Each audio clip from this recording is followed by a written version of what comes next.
Anton, how's it going? You must be delighted with your start of the season. Yeah, I think it's been really good so far. We had a strong League Cup group. It was not the easiest group to get out of, and unfortunately we didn't, even though we got the 3 wins. But we took that good form into the first league game of the season and managed to get a 2-0 win against Hamilton. And things are looking pretty exciting at Somerset at the minute. How pleased were you to seal your permanent move? Yeah, I was delighted. Since the minute I came in last September under the previous manager, Lee Bullen, I've really enjoyed it. I've been given an opportunity to go and play consistently, and even since the new manager has came in round about January, February, it's been pretty similar in that way, and I understand how he wants to play, and he sees me as somebody who can help bring the team forward and help the team out, so I was very keen to get the move made permanent. And you mentioned the manager there. That must be pretty cool playing under a Scottish football legend like Scott Brown. No, definitely. I think outside looking in, you've sort of seen the career that he's had, the standards that he set, and obviously playing Champions League football and for the national team. For any sort of young player, we want to learn from these sort of things and see what the top standard is like. And he certainly sets those standards in training, and it definitely lifts the standard of training and sort of the standard around the group. And talking about standards there, obviously this season the Championship's looking incredibly hard to call, really competitive. What are the ambitions for Ayr United this season? I think obviously now that the manager's in, the club's in an exciting place with the new stand opening, and we've made some good signings. So I think the ambition is definitely to finish further up the table than we did last year. We felt that we were in a lot of games last year and probably cost ourselves quite a few points, but now going into this season we feel that we've strengthened, we've got competition for places across the team, and we're looking to push up further up the top end of that table and see where it takes us. So you could say that you've had a less than conventional route to full-time football if we take it back 6 or 7 years.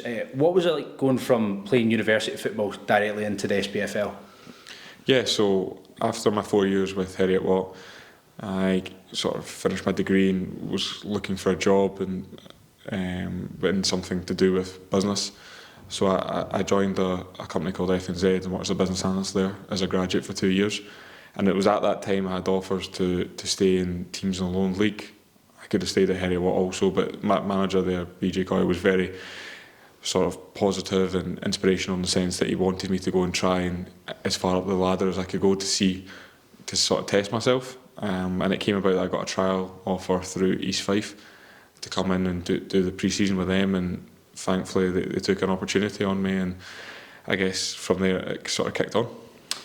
And there's been multiple players across the leagues who have came from university programmes such as Heriot Watt, as you mentioned, quite a fair few from Stirling University, a few from Glasgow and stuff like that as well.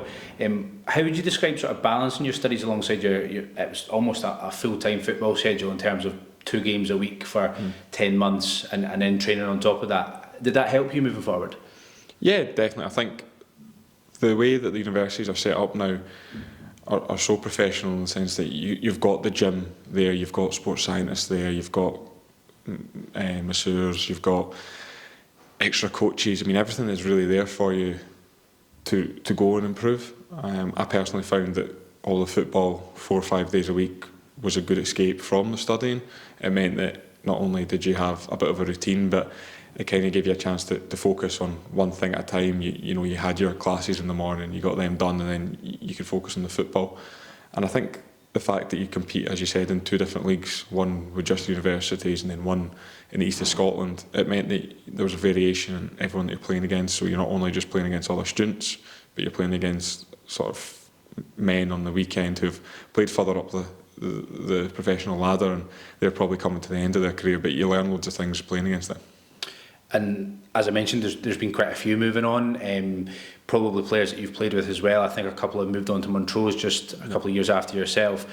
What was it like seeing them move into it? Did they come to you for any advice at that point? Yeah, I think obviously when I was at university there hadn't been a few players come through in a wee while. I know Omar Kadar came through. We had a guy from Heriot Watt called Aaron Forbes. He was one that came through and played at Forfar. So we had seen it done before, but I think there was maybe a bit of it hadn't happened in a wee while, and thankfully East Fife took an opportunity on me, and from then I think some of the teams started to have a wee look at the universities and sort of see what was coming through, especially the boys that were playing at the Scottish university level. There were some really good players, and since then I see like Lewis Hunter, Blair Lyons, Aidan Quinn, Ali Shreve, just to name a few. I've all came through off the back of that, and I've said to them all, especially the Heriot Watt ones, if they ever want any advice on anything, they're more than welcome to come to me. But there's a good setup there, especially at Montrose, because Ross Campbell is involved at Oriam, so he sees all the Heriot Watt boys first hand, and obviously as a result of that we'll see plenty of Stirling boys as well. So no, it seems that there's a wee bit more of an established pathway now, and maybe because of how professional the university teams and the setups are now, that transition into the professional leagues is a wee bit easier. And you mentioned earlier on when you first graduated from university, you went into a graduate role. You managed to balance that off with East Fife. You've had quite a few moves since then. Mm-hmm. What was it like having to make that decision to transition into full-time and obviously take that leap when you moved on to Partick Thistle and Falkirk? I think when I initially went to East Fife, it was a case of just trying to see what the level was like. It was my first experience of going into the leagues, and just wanted to see. Obviously, I came off the back of a good Heriot Watt season, but that's about 3 or 4 leagues below, so it was a case of how far could I take it. And when I got offered the opportunity to sign a 2-year deal there, I took both hands and snatched it, and just made sure that, look, I give the best account of myself. And at that time, it was a case I was just loving playing my football. I was playing football all the time anyway, so it was just a case of I'd have been doing it anyway, but I wanted to go as far up the ladder as I could possibly go.